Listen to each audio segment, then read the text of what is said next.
Hello friends, welcome to crime cuts. Tirupattur பக்கத்தில் 28 வயசான சந்தியா அப்படிங்கிற இளம்பெண்ணோட மர்ம மரணம் டிசம்பர் 10, 2024 அன்னைக்கு தமிழ்நாட்டில் ஒரு பரபரப்பான விஷயமா பார்க்கப்பட்டுச்சு. ஏன்னா அந்த பொண்ணு அவங்க வீட்டிலையே ரேப் பண்ணப்பட்டு கொடூரமாக கொலை செய்யப்பட்டதுனால தான். அப்படி இந்த சந்தியாவுக்கு என்னதான் நடந்துச்சு, வாங்க விரிவாக பார்க்கலாம். தமிழ்நாட்டில் உள்ள திருப்பத்தூர் மாவட்டம் சந்திரபுரம் பக்கத்தில் இருக்க ஒன்றுவட்டம் கிராமத்தை சேர்ந்தவர் சிவா.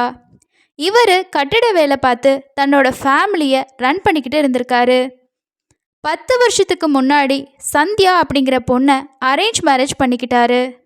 அதுக்கப்புறமா சிவா சந்தியா தம்பதி தங்களோட வாழ்க்கையை கிராமத்தில் இருக்க வீட்டில் ரொம்பவே சந்தோஷமாக ஆரம்பிக்கிறாங்க.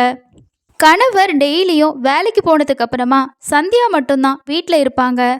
மாமனார் மாமியார் கூட அவங்க கூட இல்லை.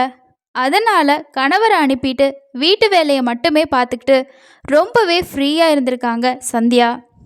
கல்யாணமாகி ஒரு 2 வருஷ பக்கமாக இப்படியே போகுது. குழந்தை இல்லை அப்படிங்கிற கவலையை தவிர வேற எதுவுமே இல்லாமல் இவங்களோட லைஃபு போய்கிட்டு இருக்கப்ப தான் சிவாவுக்கு பெங்களூரில் ஒரு கம்பெனியில் கட்டிட வேலை கிடைக்குது. இங்கே வாங்கக்கூடிய சம்பளத்தை விட பெங்களூரில் சம்பளம் அதிகம். அதோட குழந்தைக்கான சிகிச்சை செலவெல்லாம் அதிகமாக இருக்கும் அப்படின்னு நினச்சி சந்தியாவை கிராமத்து வீட்டில் தனியாக விட்டுட்டு சிவா மட்டும் வேலைக்கு கிளம்பி போகிறாரு. மாதத்தில் ஒரு டைம் இல்லைனா 2 டைம் மட்டும்தான் வீட்டுக்கு வந்துட்டு போவார். அப்போ தான் சந்தியாவுக்கு ஒரு தவறான உறவு ஆரம்பிக்குது.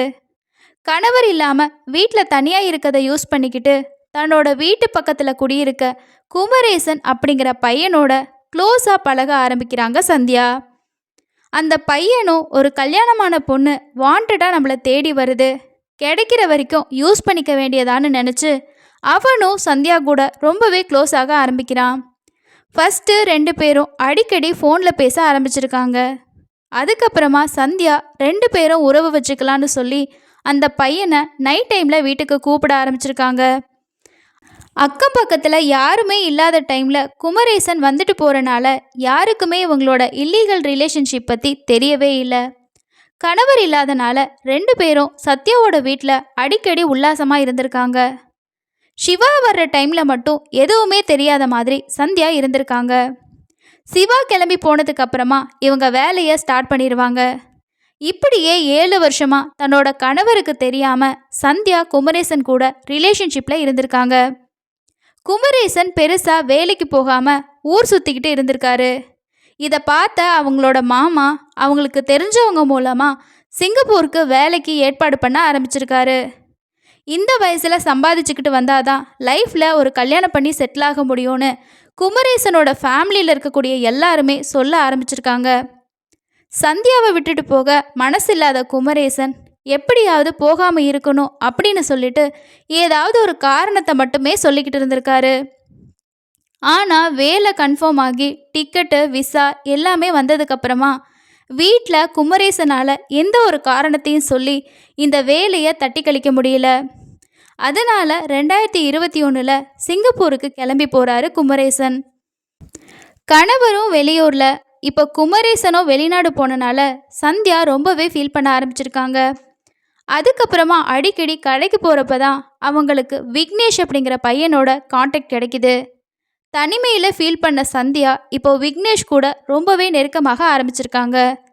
வெளிநாட்டுக்கு போன குமரேசன் ஃபோனில் சந்தியா கூட பேச ட்ரை பண்ணியிருக்காரு. ஆனால் சந்தியா அவரோட பேசுகிறதையே நிறுத்திட்டாங்க. ஏன்னா இப்போது அவங்களுக்கு விக்னேஷ் இருக்கனால குமரேசனை அவங்க கண்டுக்கவே இல்லை. இது தெரியாத குமரேசன் ஊருக்கு போனதுக்கப்புறமா சந்தியா கிட்ட பேசிக்கலாம் அப்படின்னு நினச்சிட்டு அவரோட வேலையை பார்க்க ஆரம்பிக்கிறாரு.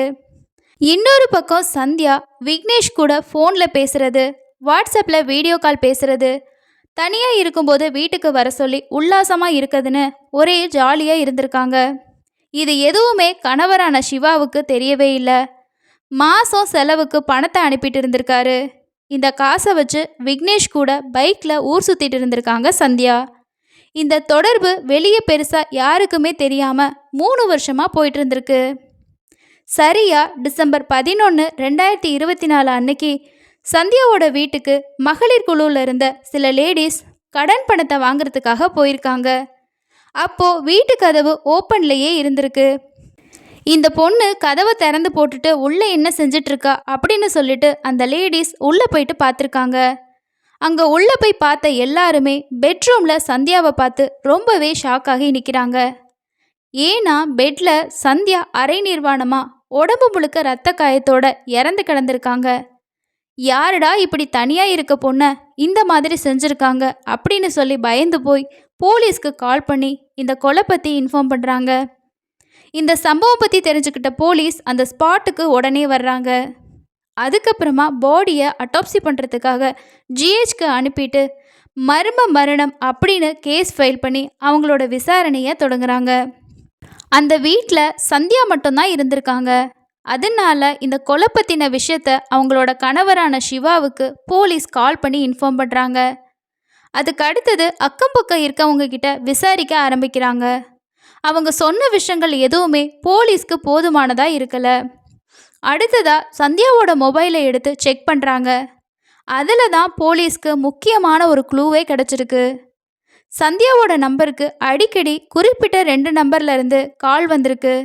அதோட வாட்ஸ்அப் சேட், வீடியோ கால், மெசேஜ்னு அந்த நம்பருக்கு அடிக்கடி பண்ணியிருக்கதும் தெரிய வந்திருக்கு. அந்த நம்பர்ஸோட ஓனர் யார் அப்படின்னு சொல்லி போலீஸ் செக் பண்ணுறப்ப தான் ஒரு நம்பர் 26 வயசான குமரேசன் அப்படிங்கிற பேர்லேயும் இன்னொரு நம்பர் 25 வயசான விக்னேஷ் அப்படிங்கிற பேர்லேயும் இருந்திருக்கு. அந்த சிம் ஓனரோட அட்ரஸை செக் பண்ணுறப்ப தான் அது சந்தியா இருக்கக்கூடிய பகுதியில் தான் இருந்திருக்கு. இதை பார்த்த போலீஸ் இந்த 2 பேருக்கும் இந்த கொலையில் கண்டிப்பாக சம்மந்தம் இருக்க சான்ஸ் இருக்குது அப்படின்னு குமரேசனையும் விக்னேஷனையும் தேட ஆரம்பிக்கிறாங்க. ஏன்னா அவங்க 2 பேரும் இந்த சம்பவம் நடந்ததுக்கு அப்புறமா தலைமறைவாகி இருந்திருக்காங்க. போலீஸோட ரகசிய விசாரணையில் அவங்க இருக்க இடம் தெரிஞ்சிருச்சு. அதுக்கப்புறமா அந்த ஸ்பாட்டுக்கே போயிட்டு குமரேசனையும் விக்னேஷையும் அரெஸ்ட் பண்ணி போலீஸ் ஸ்டேஷனுக்கு கூட்டிகிட்டு வராங்க. அடுத்ததாக போலீஸோட விசாரணை 2 பேர்கிட்டையுமே நடக்குது. இந்த விசாரணையில் யாருமே எதிர்பார்க்காத பல திடுக்கிடக்கூடிய தகவல்கள் வெளியாகி இருக்கு. அப்படி என்னதான் அந்த ஸ்டேட்மெண்ட்டில் இருந்திருக்கு? சந்தியாவுக்கு சிவா கூட கல்யாணமாகி குறிப்பிட்ட வருஷங்கள் மட்டும்தான் அவங்களுக்கு உண்மையாக இருந்திருக்காங்க. அதுக்கப்புறமா சிவா பெங்களூருக்கு வேலைக்கு போனதுக்கு பிறகு குமரேசன் கூட கடந்த 7 வருஷம் பக்கமாக தவறான உறவில் சந்தியா இருந்திருக்காங்க. இது அவங்க ஹஸ்பண்டுக்கோ இல்லை ஊரில் உள்ளவங்களுக்கோ பெருசாக தெரியவே இல்லை. அதனால் 2 பேரும் ரொம்பவே உல்லாசமாக இருந்திருக்காங்க. ஒரு 3 வருஷத்துக்கு முன்னாடி குமரேசன் சிங்கப்பூருக்கு வேலைக்கு போயிருக்காரு. அதுக்கப்புறமா சந்தியா குமரேசனோட பேசுகிறத குறைச்சிக்கிட்டு விக்னேஷ் கூட தவறான உறவை ஆரம்பிச்சிருக்காங்க. விக்னேஷ் கூட அடிக்கடி தன்னோட வீட்டில் உல்லாசமாக இருக்குது, அது மட்டும் இல்லாமல் ஊர் சுற்றுறது அப்படின்னு சொல்லி இருந்திருக்காங்க. இந்த 3 வருஷமாக குமரேசன் சிங்கப்பூரில் இருந்தனால சந்தியா விக்னேஷோட தவறான உறவு பற்றி அவருக்கு தெரிய வரவே இல்லை. இந்த நிலையில தான் ஒரு வாரத்துக்கு முன்னாடி லீவில் சிங்கப்பூர்லேருந்து ஊருக்கு வந்திருக்காரு குமரேசன். அவங்க ஃப்ரெண்ட்ஸ் மூலமாக சந்தியாவுக்கும் விக்னேஷ்க்கும் தகாத உறவு இருக்க தகவல் இவருக்கு தெரிய வருது. அதோட இந்த 3 வருஷமாக சந்தியா தன்னோட பெருசாக பேசாமல் இருந்ததுக்கு இதுதான் காரணமானு நினச்சி குமரேசன் ரொம்பவே கோவப்பட்டிருக்காரு. சம்பவம் நடந்த அன்னைக்கும், அதாவது டிசம்பர் 10ஆம் தேதி அன்னைக்கு நைட்டு சந்தியா வீட்டுக்கு குமரேசன் போயிருக்காரு. அப்போ சந்தியா குமரேசனை கண்டுக்கவே இல்லை. அதோட குமரேசன் சந்தியாவை உறவு வச்சுக்கலாம் அப்படின்னு சொல்லி கூப்பிட்ருக்காரு. எனக்கு உன் கூட இருக்கிறதுக்கு இன்ட்ரெஸ்ட் இல்லை அப்படின்னு சொல்லி சந்தியா சொல்லியிருக்காங்க. சந்தியா சொன்னதை கேட்ட குமரேசன் ரொம்பவே கோவப்பட்டு சந்தியா கிட்ட என்ன சொல்கிறார் அப்படின்னா, உனக்கும் விக்னேஷ்க்கும் தொடர்பு இருக்குது எனக்கு தெரியும், இந்த விஷயத்தினால தானே இப்போ என்னோட ஒன்றா இருக்க முடியாது அப்படின்னு சொல்லி சொல்கிற அப்படின்னு சண்டை போட ஆரம்பிச்சிருக்காரு. இந்த வாக்குவாதம் அதிகமாகி ஒரு கட்டத்தில் சரமாரியா சந்தியாவை தாக்க ஆரம்பிக்கிறாரு குமரேசன். எதிர்பாராத தாக்குதலில் சந்தியா மயங்கி விழுந்திருக்காங்க. மயங்கி சுயநினைவு இல்லாமல் கிடக்கிறா. விருப்பம் இல்லாமல் கட்டாயப்படுத்தக்கூடாது அப்படின்னு யோசிக்காம குமரேசன் பலவந்தமாக சந்தியா கூட உறவு வச்சுக்கிறாரு. அதுக்கப்புறமா தன்னோட வேலை முடிஞ்சிருச்சு அப்படின்னு சொல்லிட்டு அங்கேருந்து கிளம்பி போயிருக்காரு. இந்த குமரேசன் சந்தியா வீட்டிலேருந்து கிளம்பி போய் கொஞ்ச நேரத்திலேயே, அதாவது மிட் நைட் மாதிரி விக்னேஷ் அவங்களோட வீட்டுக்கு வந்திருக்கான். அன்னைக்கு அவனும் சந்தியாவை உறவு வச்சுக்க கூப்பிட்டுருக்கான். சந்தியா என்ன சொல்லியிருக்காங்கன்னா, எனக்கு உடம்பு சரியில்லை, இன்னைக்கு என்னால் முடியாது, வேணாம் அப்படின்னு சொல்லியிருக்காங்க. இதை கேட்காத விக்னேஷ், அதெல்லாம் முடியாது, இப்போ உன்னோட உறவு வச்சுக்கணும்னு சொல்லி சண்டை போட ஆரம்பிச்சிருக்கான். ஏற்கனவே குமரேசன் தாக்குனதில் சந்தியா ரொம்பவே சோர்வாக இருந்திருக்காங்க. இப்போ விக்னேஷும் சந்தியாவை சரமாரியாக தாக்க அவங்க சுயநினைவு இல்லாமல் கிடக்கும்போது விக்னேஷ் தன்னோட காம வெறியை தீர்த்துக்க ஆரம்பிச்சிருக்கான். மயக்கத்தில் இருந்த சந்தியா மூச்சு திணறி இறந்தும் போகிறாங்க. தான் வந்த வேலை முடிஞ்சிருச்சு அப்படின்னு சொல்லி அங்கே எதுவுமே நடக்காத மாதிரி விக்னேஷ் அங்கேருந்து கிளம்பி போயிருக்கான்.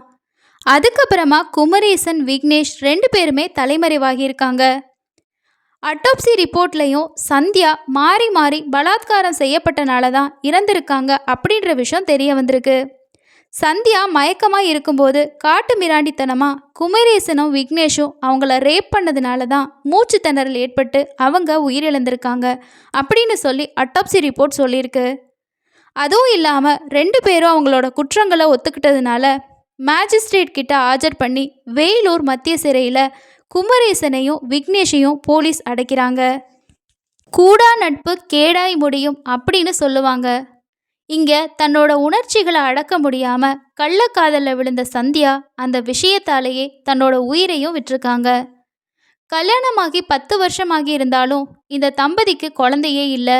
அதனால் சந்தியாவோட தகாத உறவுக்கான தண்டனையை அவங்களே அனுபவிக்கிற மாதிரி அமைச்சிருக்கு.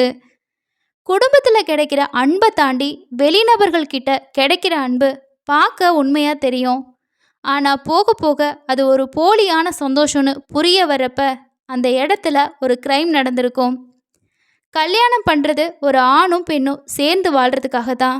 ஆனால் பணத்தை மட்டுமே பார்த்து பிரிஞ்சு வாழ்ந்தா என்ன மாதிரியான விளைவுகள் வரும்ன்றதுக்கு இந்த சம்பவம் ஒரு உதாரணமாக இருக்குது. காமம் அப்படிங்கிற சாக்கடையில் விழக்கூடிய ஒவ்வொரு நபருமே கடைசியாக போக வேண்டிய இடம் சிறையாக தான் இருக்குது. இந்த சம்பவம் பற்றி நீங்கள் என்ன நினைக்கிறீங்க அப்படின்னு சொல்லிட்டு கீழே இருக்க கமெண்ட் செக்ஷனில் ஷேர் பண்ணுங்கள். அடுத்த இன்னொரு கிரைமில் சந்திக்கலாம். நன்றி.